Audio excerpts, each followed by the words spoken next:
Welcome to the new Rainmaker Podcast, a weekly show for visionary founders and team members alike to come together and share the heartfelt, the cringe, and the radically honest truths about what it's really like to build and work for some of the world's most exposed brands on the biggest internet stages.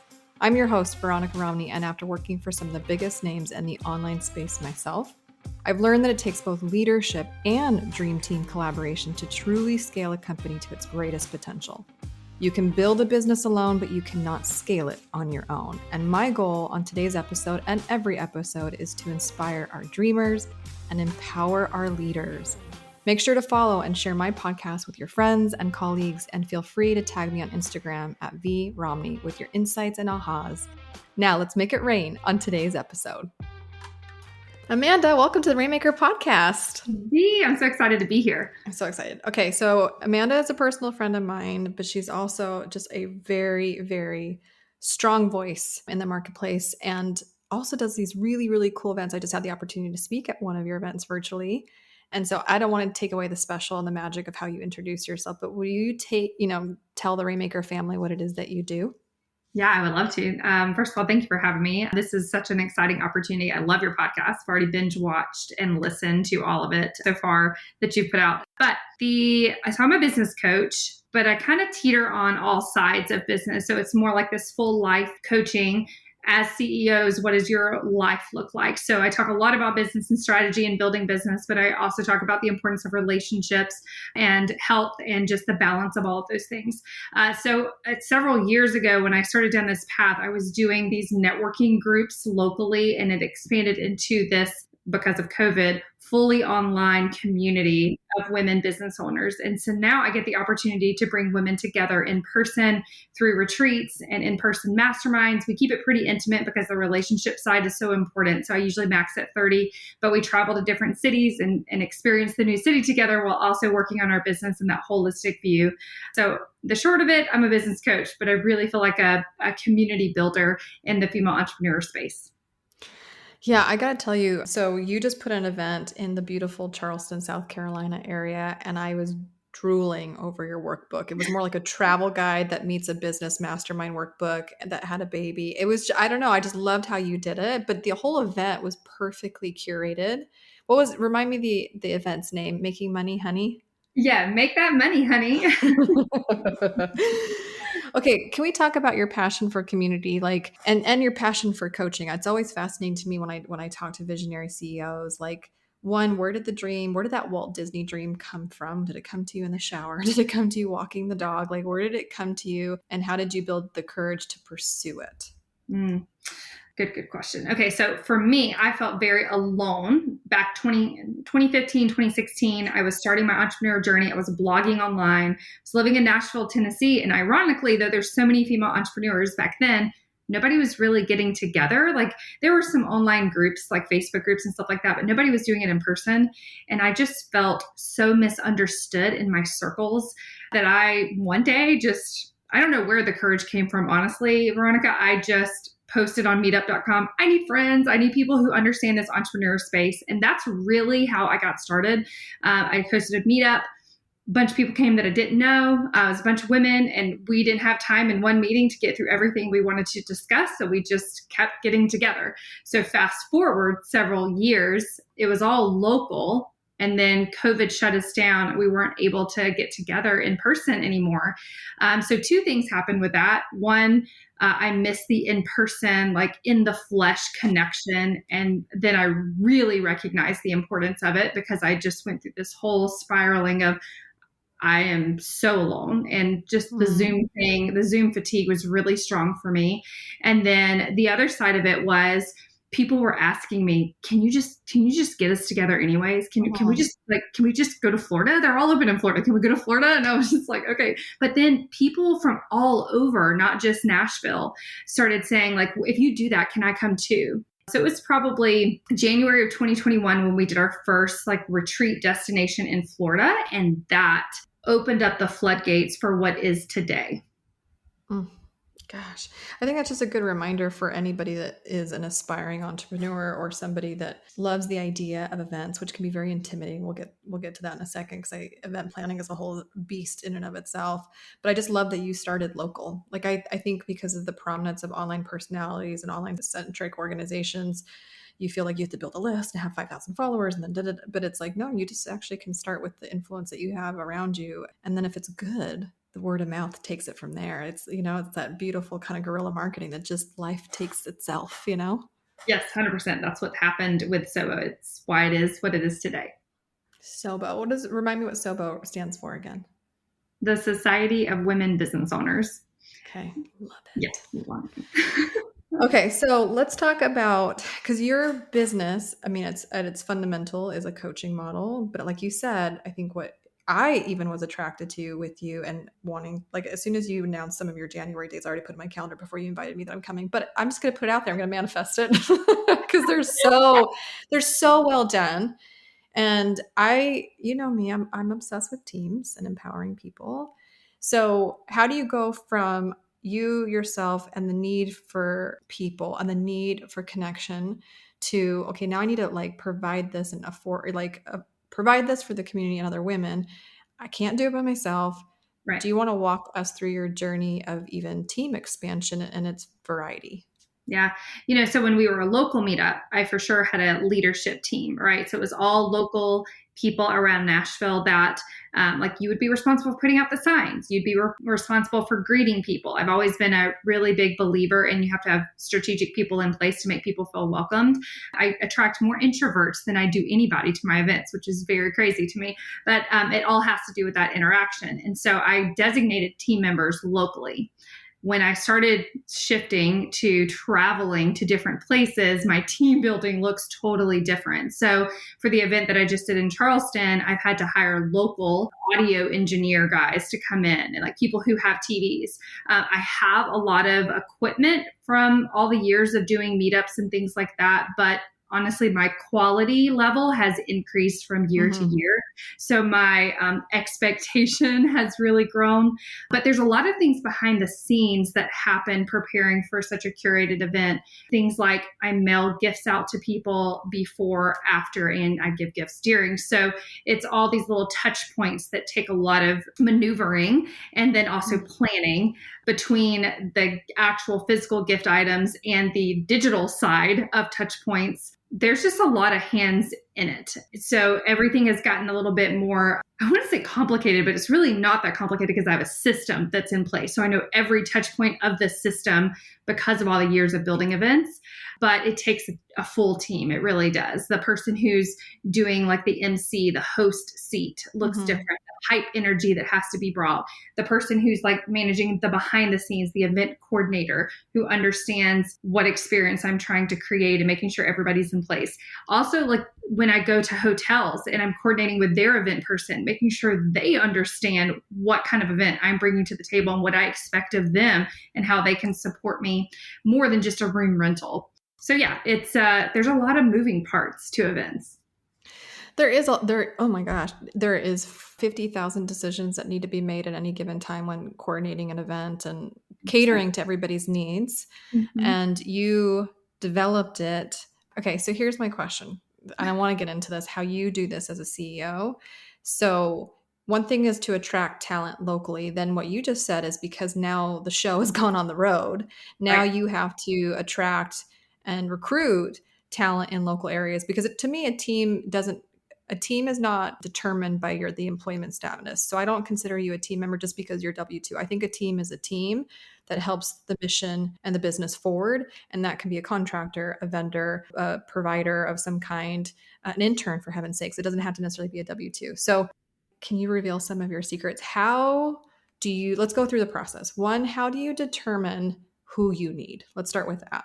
Yeah. So I need someone, honestly, to keep me on track and organized. I think that's the number one, because I have so many moving pieces that it's easy to drop something, like something falls through the cracks because there's so many moving parts. So that person to really hold me accountable to, hey, Amanda, you said you were going to do this.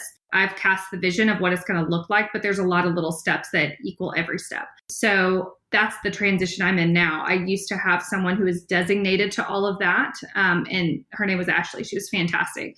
She had a baby, moved away, left Nashville. And then I brought her in for events live.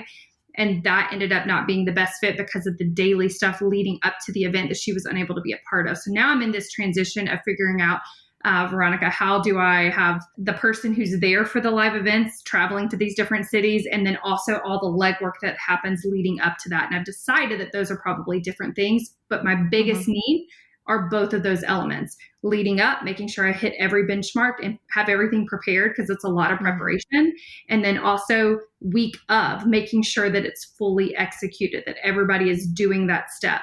As a person who also does content, and I've casted the vision, but I'm also a part of the vision coming to life. It's difficult for me to switch gears between behind the scenes and the front of the stage.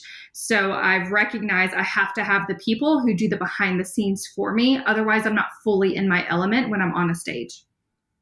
So here's what I'm hearing, because you know how my brain works, right? Dream team architect, my brain's going off. So you have identified that you shouldn't be in every capacity, in every role, even though you probably could. That there are certain things that you do have that have higher value or that can move the company forward better than all. And now you have even had a self-awareness and a discernment to know that there are different forms of activities that could potentially be achieved by different personnel. They don't have to be one and the same, or to sausage everything into one person, which tends to happen quite a bit. And then you burn out that person. Yes. Right? 100%. Yes. Amazing. Amazing. Amazing. Just again, I want to applaud your self-awareness, because sometimes the go-to is just to replace ourselves with a mini version of ourselves. And that doesn't always translate, because there can't be everybody like you, right? I don't want another Amanda running around. I don't think I would like her, to be honest. She's too bossy. Fair. Okay, fair, right? I know. Can you imagine if there was another Veronica? Oh, goodness. Okay. So here's my next question. How do you go about finding that? This is a fear of mine even too, like in hosting events outside of the walls of North Carolina for myself. Like, how do you, even the tech guy, like, how do you find these quality people at your higher standards that keep getting higher as you do this in remote destinations? Yeah. So this is a pain point that I am working through now. So I am now getting ready to do my third city. And I already am feeling a little bit of tension. I learned a lot in Charleston. So the guy that I did for tech stuff in Charleston wasn't as equipped as the guy I had in Nashville the last time. And so, but my experience elevated. I sold virtual tickets to my in-person event for the first time ever. And so that new element brought this piece to it that, though the audio guy said he could do it, he didn't necessarily know the caliber of event, or maybe just the quality that I expected.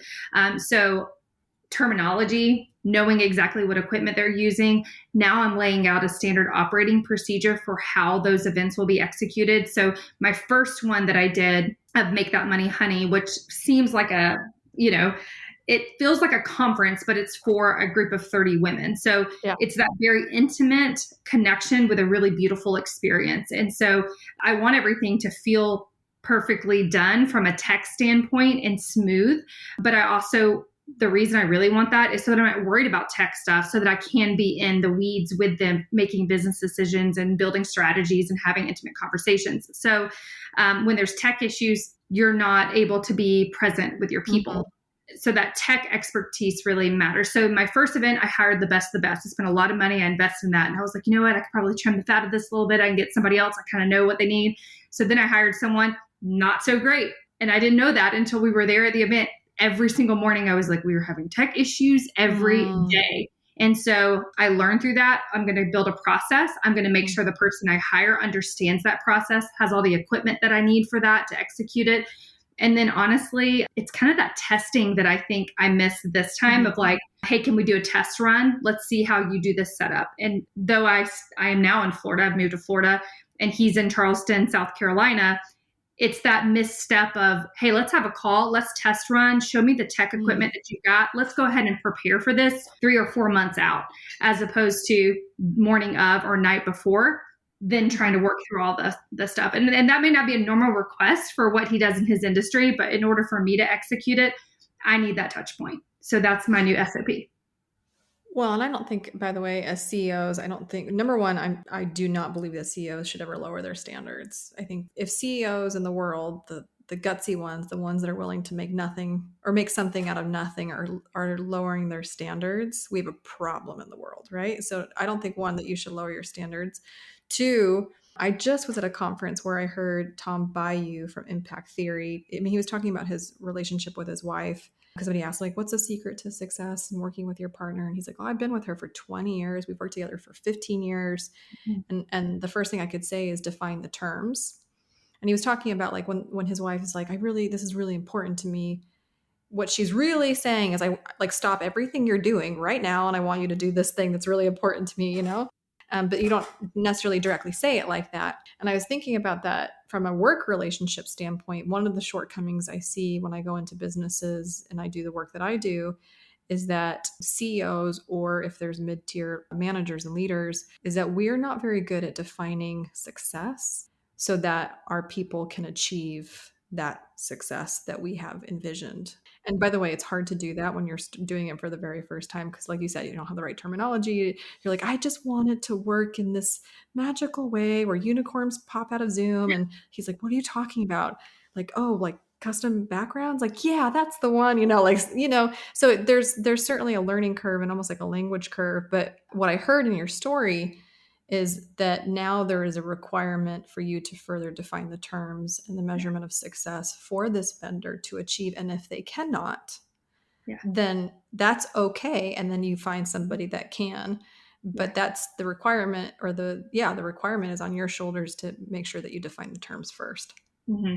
And I do think, Veronica, that with time, the more I do this, I will probably have my own tech guru that kind of is a part of my traveling team. I think that's the thing that's coming for me, is the traveling team that's always in place. So maybe I still rent equipment and I have that person, but they are able to follow the standards that I've set, and there's consistency in that. I think about, people who are doing traveling conferences, what they probably do if they're going to different cities, what they expect of the venue, but they probably bring their own team members to fully execute and have those checkpoints I don't really need to be doing while I'm at the event. So this is what I say. SOPs are phenomenal, but I think there's a misconception that SOPs can make teams go faster. I don't necessarily think that's what makes them go fast. I think an SOP is really helpful to prevent catastrophic disruptions, so that your human capital is just not walking out the door. Something awful happens, which has happened. I've had team members get really, really sick. I've had a team member pass away on me. I've had some really, really catastrophic disruptions. And then it's in those moments where I realize the absence of processes and SOPs is like, but it's not the SOP that makes the team go faster. It's the retention. Team retention makes you fly. So even when you get bigger, which oftentimes expanding your team slows down your ability to execute, which is really frustrating for visionaries. If you can retain your core players, you actually can achieve the same speed, because what took them 4 hours now takes them 2 hours. It's the same thing with you. The more times that you do these events, the faster you get and the more that you know. It's the same thing with your team. It's the retention that helps you go faster. So that makes a lot of sense to me. Yeah, love that. Such a good point. I am one of those who I like to delegate. I enjoy that, here's your thing, because I know that the other stuff that I have to work on, honestly, is maybe even more valuable. It's all valuable, but the conversations that I have with people is where I step into my talents, really. Yeah. And so I'm not a talented tech person. I know that all day long. I just know that the experience really matters. So I am actively looking for the right person to be able to uphold that. And that's where I'm at now, going, okay, now I've got to build this side of it, because these events are life-changing and they bring out the best of me, but also can bring out the worst of me if I'm getting in the weeds of these things that are not my superpowers. Yes. We'll be back with this interview right after the commercial break. Did you know that I have a free Rainmaker hiring kit? Skip the formal recruiting process and learn how to source Rainmaker applicants that are already connected to you. I'll show you how to turn a walking testimonial into a rockstar team member for free. Head to veronicarami.com or click the link in my show notes to get your hands on the free Rainmaker hiring kit. Now let's get back to the show. Okay, so I know that you're a coach and you work with a lot of entrepreneurs, and a lot of entrepreneurs that you work with have team members or are in the process of trying to attract and retain A players. And so Give me your insights. What do you feel are some of the things that we as business owners, as visionaries, can do to attract and retain some world-class players? Yeah. I think probably the most important thing you can do is define your values as a business Mm. owner. I see a lot of times entrepreneurs are building their team and they just hire based on maybe availability or the financial investment or maybe the knowledge that that person has, instead of knowing who they are at their core and what values they align with within our business. If we find people that align with our values and maybe have some of the knowledge, but not all of it, but they have similar passions and they believe in the same level of integrity that you do, they're going to figure it out. And I think that's the thing I see missing all the time is you've got team members who just don't even have the same values of you, and they create a toxic environment. And then they leave the first time something gets hard, and then you have to start over. And then you're slowed down because you're like, okay, now I got to go find somebody to replace them. Then we make the same mistake again, hire the same person again. No, I think you're absolutely right. We don't want to necessarily hire a mini me, but we certainly want somebody that when the tough gets going, that we at least share the value of grit or determination or perseverance or being valiant in the face of, adversity and things like that. So I think that's extremely helpful. Okay, so we have, let's say you find somebody who you are aligned in values. What do you think are some other things that you in particular, as you now, because you're in this transition period yourself and starting to be more intentional about building a team that can travel with you, that is not so just location dependent. So what else are you starting to look for that you're excited to look for in your expansion of your team? I want to look for people who it's their dream to do the thing that I'm asking, right? Like when I need this tech person or social media person, someone to do behind the scenes, I want that to be their superpower, the thing that brings them to life. And I also I'm working on this, Veronica. I don't want to put parameters that are so tight where they can't live out their dream. Like if they can have a dream within my dream and build their own dream, and we are running at it side by side, we're both working for something greater and we're doing it together. I very much appreciate and value other people's talents and their own vision within themselves. And so I want to empower that. I don't want it to be all about me. I want it to be, we're doing this together. Okay.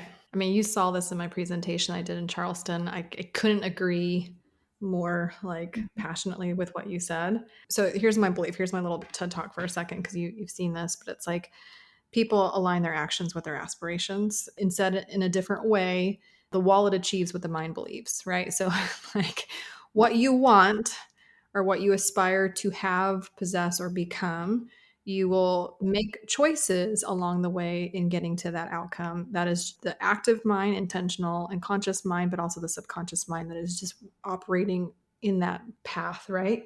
And so if you can recruit people around you who by working with you are fulfilling their long-term aspiration for themselves, they will stay with you much longer. Yeah. And that doesn't mean, so here's the thing. I know a lot of CEOs who, I'll use the word allergic, are allergic or are fearful of hiring other entrepreneurs or working with people who have entrepreneurial spirits, because what that means is they'll leave me. Or in a more negative or scarcity mindset, these people will take from me and then leave me. Right. And that's a fear. And by the way, it's happened to me a couple times. So I'm not saying that it doesn't happen. I'm not that naive or that blissful. I remember working at a job, my corporate job, when I was younger, and I have all these big aspirations. I'm going to be a world-class public speaker and I'm going to write a book one day. And I remember my COO, who was my direct report or my direct manager, his name was John. And John asked me, he's like, hey, V, apart from all this stuff that we talk about during our one-on-ones, what do you see for your life? What do you want to do in the future? I can just see that you have big dreams. I'm like, I want to write a book one day, John. He's like, do you know what kind of book you want to write? I'm like, no. And he's like, well, what about you being the youngest person in every room that you've ever been a part of, or being one of the only females in the room? What about that Sheryl Sandberg vibe? Or what about, and he started brainstorming with me different topics that I could write a book on that had nothing to do with my job. Yeah. But he said it in a way, and he was so helpful in a way. I remember leaving the meeting and I literally told my husband this. I'm like, I know that eventually I won't always work in corporate, but man, working here helps me achieve my goal because it's going to teach me all the things I can write in my book one day. How much stickier did I get after that meeting? yes, you probably became really committed to doing that job Yeah. 1,000% well and beyond. Yeah. Yeah. Yeah. Because I was that man, one of the best managers I have ever had or probably will ever have to date. Actually, will always have because now I'm my own entrepreneur, but he helped me align my actions with my personal aspiration that benefited the company. Like oh, come on. If that's not mastery and management, I don't know what is. It is 100%. So how do you do that, Amanda? How do you chip away at trying to discover somebody's aspirations? Because, most interview candidates are not going to tell you that they aspire to do something outside of you. Yeah.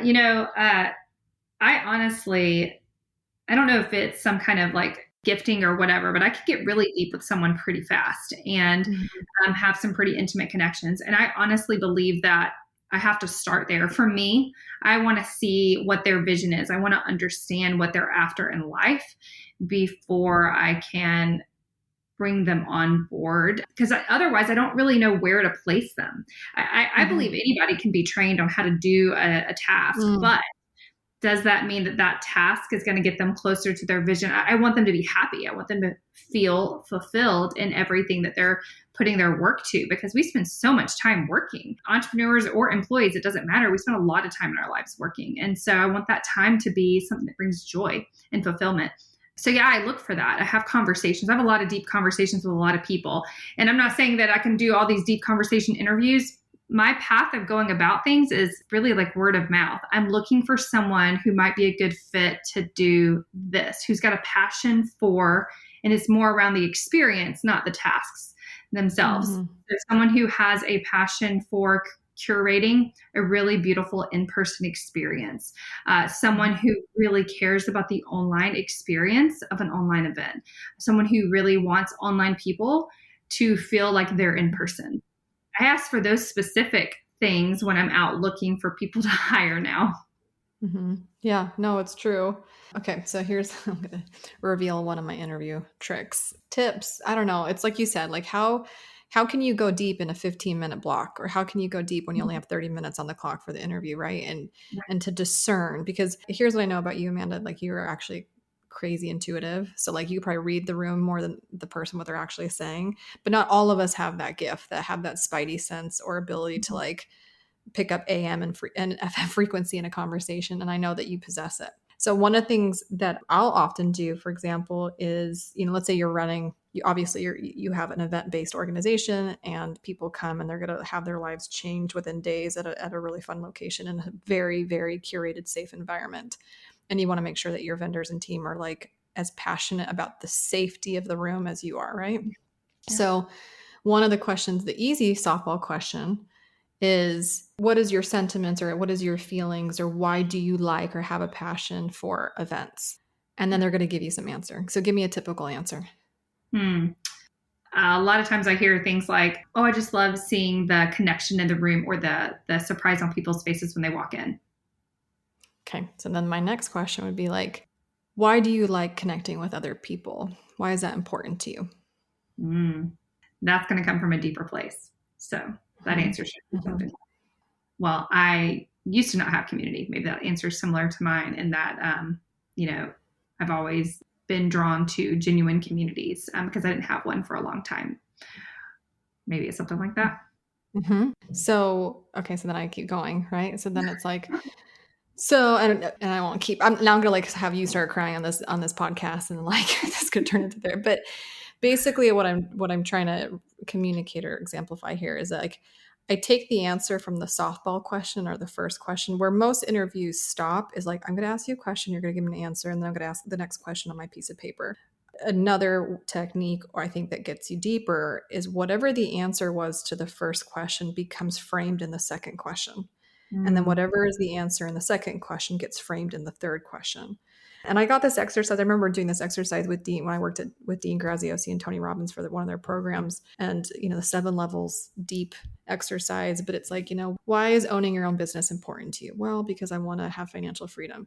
Well, why is financial freedom important to you? Well, because I want to be able to provide for my family. Why is providing for your family important to you? Well, because, I grew up with nothing. Why is it important that you don't let your children grow up with nothing like you did? And then you just keep going until all of a sudden somebody's crying or you get to a place where you're like, this is the real answer. And because there's an emotional response, not just the mechanics of doing an interview. Yeah, that gives me the visual of like an onion. You're just like peeling back the layers and trying to get to the core of why they ever answered the way they did. I love that. Oh my God. And then what you discover is the values, right? Because it's one thing to say we're aligned in values. And I can say, well, I'm a hard worker like you're a hard worker. And I believe in being truthful and having integrity. Okay, that's fine. But it's the same thing. Why is integrity important to you? Mm-hmm. Well, because integrity is the core of who I am. If I don't have my integrity, then who am I? Well, why is it important that you're true to yourself? Like you just keep going and you eventually get to the basement or to like the inner workings of what actually makes me tick. Mm-hmm. Yeah, so good. I'm going to implement this like right away. I'm like in the process of building my new team. So thank you. I'm just going to implement it right away. I owe you a coaching session here. Well, no, you're phenomenal. And I know that you are such a good coach because every once in a while I'll get a Voxer from you where you're just like light. I'm like, what? And it's like a 5-minute Voxer. I'm like, this is the best Voxer. I started my day with like, oh yeah, that was from one of my coaching clients. So you are phenomenal. Yeah. And you're generous and you're kind and you have business owners, female business owners in really deep ways. And I think you've been exposed and been behind the scenes of a lot of people. And so you do have you're such a good conversationalist. Oh my gosh. When I met you the first time, you're so good at having conversations. Thank you. Let me just shower some love on you. Is there anything that you wish to impart with listeners about the things that you're like, I did this really right and this is the advice I want to impart, or this is a thing that I've done wrong and don't do what I did? Like, I'm just curious from your perspective. Yeah, I have been in a situation before where I hired someone who on the outside, it seemed like our values were aligned. I didn't get to the deep rooted part of that. And the reason why this conversation is like mind blowing to me is because had I done the process that you just said, I would have prevented a lot of really hard stuff with SOWBO. I brought in someone who surface level looked like it was the best fit, but behind the scenes was building toxic environment within my community. I'm extremely protective of the women in SOWBO and the environment that I create. I work really, really, really hard at it. But it only takes one person who has this nastiness that maybe isn't always revealed at first to completely disrupt what you have worked so hard for. Yeah. And that toxic trait can come out and then it grows. And so I spent some time, and ironically all happened right before COVID. So I was like, man, fresh slate, because here we are, we have picked out all this negativity. We've gotten rid of it and we are starting fresh.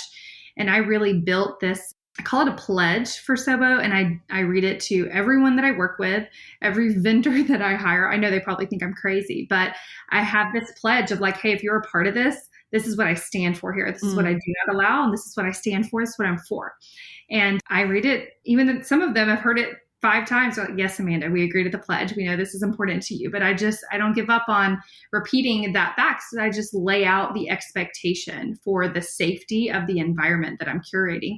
And I explain that, if anything is really like violated within this pledge that you're taking, I take this very seriously. And so I'll address it. It gives me permission. Honestly, I don't know if I do it more for myself or for them, but it gives me permission to be able to say like, hey, this toxic mentality is not okay. Do you need to talk about something? Like this comment that I heard you say isn't coming from a place of love and understanding. Maybe it's coming from a place of jealousy or spite or gossiping or I don't know. And so I just like call that out and say, let's talk about that. Let's have a one-on-one about that and get to the root of that issue. And then so we can determine, is this the best place for you right now? I've heard values before and they're phenomenal, but I love this idea of a pledge.